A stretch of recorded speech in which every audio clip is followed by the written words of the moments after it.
Outnumbered. Congressman, your focus of late has been foreign policy, so I can't wait to get you in on this conversation. Thank you for being here today. Yeah, thank you. It's good to be here on a bad day. Yeah. And Bill, we're joined today with our hashtag One Lucky Guy, Congressman Kinzinger here, and I know you have a question as well. Yeah, Bill, you know, you're a little about the sense, about the community, what it feels like. Is there a sense of, is it more coming together? Is there a sense of anger out there? People that say, hey, how did this happen? And you know, we need to take this fight to them? Or is it still just coping with the human tragedy that we saw, I guess, to put it as lightly as we can? You nailed the question. How do we react to it? What do we do? You know, you think about all the others and the terrorist attacks that have been carried out, and after you get the intel, Congressman, as you well know, that they had popped up, their lives had been highlighted, they were on a watch list, or they had an interview with the FBI or local police. We knew about them, and still we were not able to stop them. Now, why is that? Is that because our system is so failing? Is that because the terrorists changed their ways? And oftentimes go dark in social media, and so therefore you no longer have the opportunity to trace them and see where they're coming from. Look, in Paris and in Brussels, what we saw in the last 6 months, they were using smartphones one time, tossing in the garbage can and moving on to the next site. How difficult is that for law enforcement? It is damn near impossible, if you ask me. And now we have hundreds, if not thousands, to track. I don't know what the answer is, but Orlando is feeling the same pain that so many other communities in this country have felt. And who's going to do something about it? I would argue we had it cornered in Sadr City in 2007. Yeah, you knew Afghanistan was a mess and had been for some time, and still is, you could argue today. But now it's Syria, now it's Western Iraq, and very soon, as Jack Keane will tell you, 7,000 ISIS fighters in Libya today. We took the top off that boiling pot. And now we are left to catch up. And that's a significant challenge. A point of irony, too. The father of Omar Mateen, of course, for president of Afghanistan, he says there are pictures today of him in some high-powered corridors, including our own U.S. State Department, his father, as he runs for office. And you're talking about that very country, that boiling pot, Afghanistan. Bill Hemmer, we'll see you again at 3 p.m. Eastern as you report live. Okay, Harris, we have a briefing in a couple minutes. See you then. Thank you. Thank you. All right, well, let's bring it back now. You know, I want to go a couple of places with this. Can we hear from his dad? Because there are some things that have come out in the last hour that I think we probably want to talk about. So Omar Mateen's father had to say this about what's happened. Let's watch.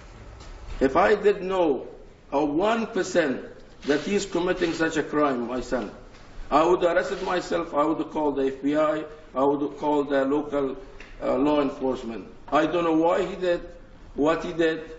I wasn't aware of it. And I always paid attention that he should get higher education and serve the United States of America. And I thank you all for coming in here. And I'm very sorry and I'm very upset that he did what he did inside the United States. You know, President Obama says, draw upon your angels. I'm feeling a different emotion right now, because the Washington Post is saying that as many as 15 years ago, they knew this kid had a problem. And I say kid, then he was in high school. On 9/11, Omar Mateen's classmates were mourning as they watched video, and he was jumping up and down. I mean, to say that radicalization had not happened before, I don't know that we can say. We at least need to question it. How long was this person a red flag among us? Yeah, I think that's important. You know, there's what I call a short target and a long target in winning this war. The long target obviously is destroying ISIS where they exist, and we can go into that. But on the short target is, we've got to lift the veil of political correctness in this country. It doesn't mean you can just hurl insults and do things like that, but you have a lot of cases where people are scared to go to the FBI, or they're scared to report suspicious behavior because they're afraid they're going to be labeled as, you know, a bigot, a racist, or whatever. We've got to say, look, if something is suspicious, like, you know, the shooters in California, we saw that there were neighbors that saw that, you know, there was some crazy stuff that they were up to. You have to be able to take that to law enforcement without retribution. In many cases, you're going to be wrong. Maybe this person's up to nothing, but in a few cases, you're going to be right. And we need to develop the intelligence assets within the community that can... You're saying the Muslim community. Within the Muslim community. And that's why I get, there's all these talks about blanket statements. I get nervous about that because in order to develop human intelligence, you have to develop people within the community that maybe were radicalized, that saw the light, or will do it for money. But you develop those assets where they can let you know about bomb plots or plots to assassinate. We've got to begin thinking at that level here and then destroy the caliphate where it exists in Syria, because these guys aren't going to have anything to swear allegiance to when it's destroyed by a bunch of Marines and everybody else. Yeah, I just wonder about our ability to do that. I mean, the Belgians haven't been able to do it. Yeah. They've got Molenbeek. We can, but we're going to have to come together to do it. That's the problem. And you have too many people with a political agenda. We are awaiting 2 briefings, one from the FBI Director James Comey, the other from the White House that happens routinely every day at about 12:45 or so. But we'll watch for both of those.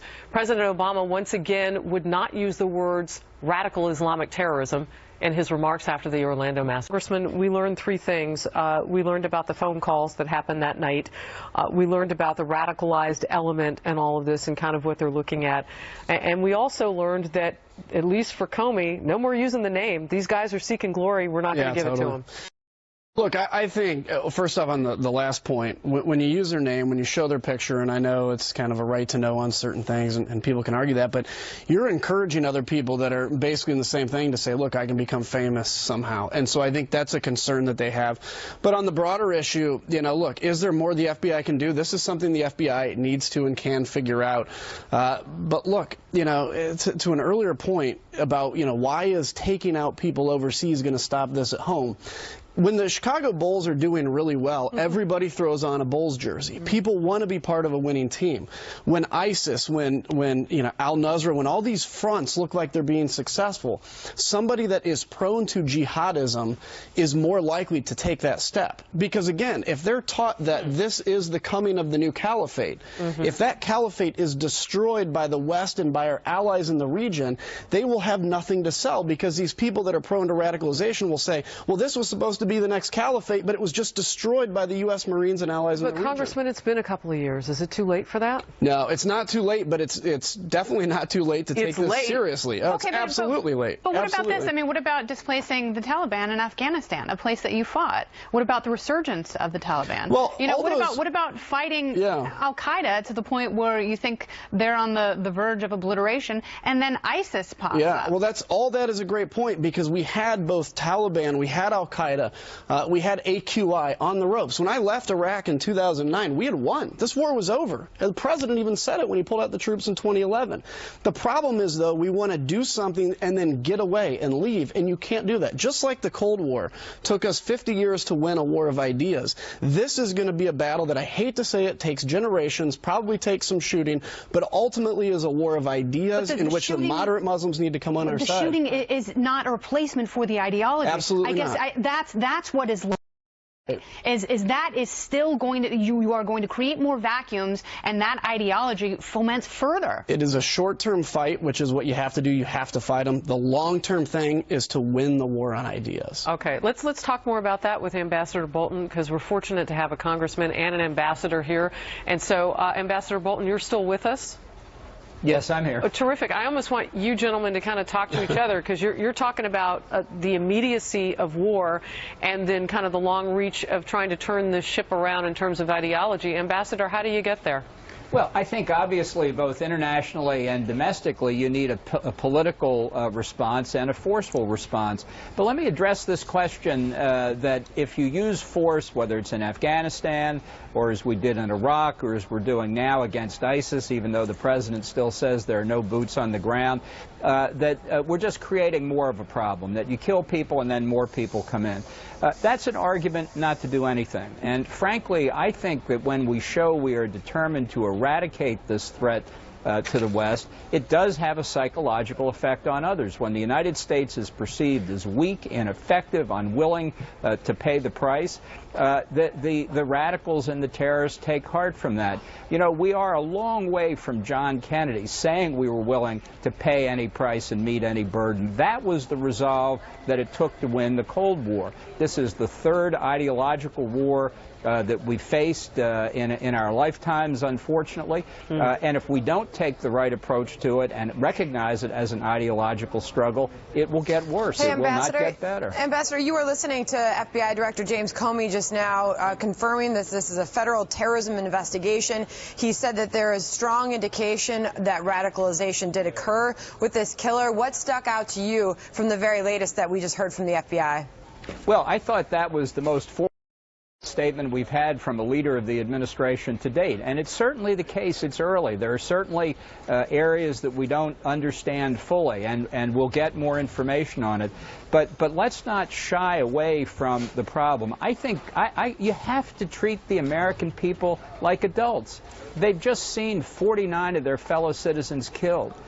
They want to know that it's not going to happen to them. They want to know that we're doing what the government's first responsibility is, which is protecting the people against this.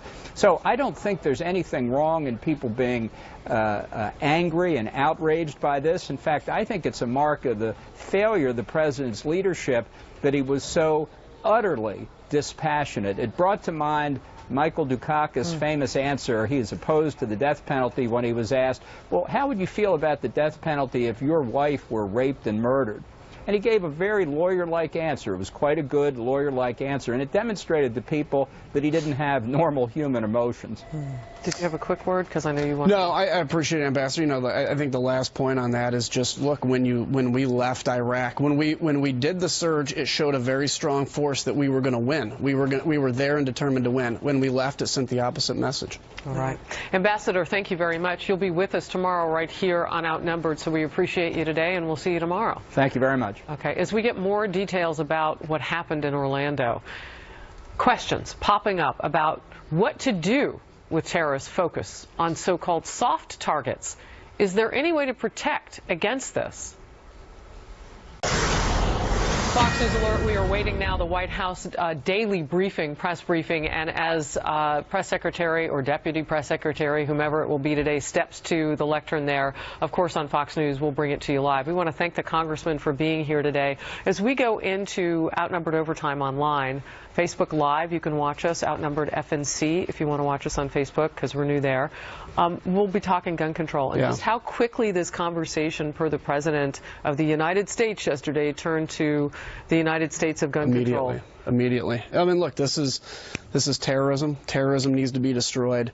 We can have gun debates later, but right now let's focus on destroying ISIS, the people that do this, and that's what the American people want. Yeah, it's interesting because if you look at their footprint, their violent footprint around the world, yes, they have guns, but they have a lot of explosive devices too. That's right. I mean, you look at what happened in Boston. That was with pressure cookers, right? You can't ban pressure cookers. And he mentioned them in one of his 911 calls, by the way. Look at what happened in that Oklahoma factory where the man beheaded his coworker and was stopped by the COO who had a rifle and shot and killed him before he could hurt any more people. This is an issue of the heart and an issue of people that sign up to a radical jihadist Islamic ideology.